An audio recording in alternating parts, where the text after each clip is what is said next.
जिथं वाट संपते तिथं आपला प्रवास सुरू होतो. नमस्कार मित्रांनो, मी जिगर आणि आज मी तुम्हाला एक असं बीच दाखवणार आहे जे निसर्गानं आजही जपून ठेवलेलं आहे. इथं गर्दी नाही, गडबड नाही, प्लास्टिक सुद्धा नाही आणि म्हणूनच हे लोकेशन मी सांगणार नाहीये, कारण आपल्याला ही जागा अशीच स्वच्छ आणि सुंदर राहणं गरजेचं आहे.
झालं पार्सल, थँक्यू.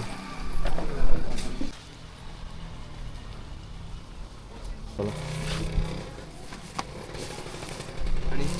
आणि काय नाही ते रे, नको घालू त्याच्यात, राहू दे, उघडीच तर राहू दे.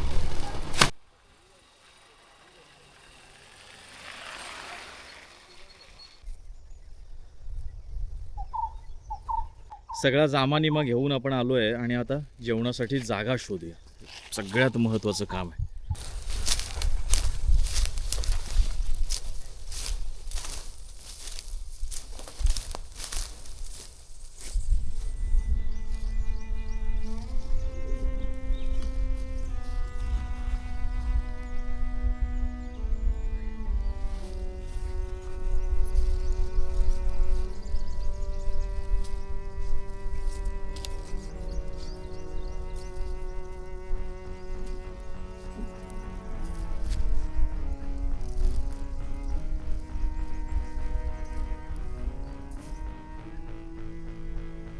मी इथं तुम्हाला एक स्वच्छ आणि सुंदर ठिकाण दाखवण्यासाठी आलो होतो, पण माणसाच्या हव्यासापुढं निसर्गसुद्धा हतबल आहे. इथंपर्यंत अस्वच्छता पसरलेली आहे, कचरा पसरलेला आहे. आणि याच एका कारणासाठी मी सुरुवातीला म्हटलं होतं की मी लोकेशन सांगणार नाही आहे. पण आता हे ठिकाण खूप जणांना माहिती नाही आहे, तरीसुद्धा इथं जर ही अवस्था असेल तर मग जेव्हा हे ठिकाण माहिती होईल तेव्हा काय होईल याची कल्पनाच केलेली बरी. या अस्वच्छ जागी तरी जेवण्यात काही पॉईंट नाही आहे, तर आपण दुसरीकडे एखादी जागा बघूया.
हो.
समुद्राची गाज ऐकत ऐकत आजचा दिवस कसा संपला ते कळलंच नाही.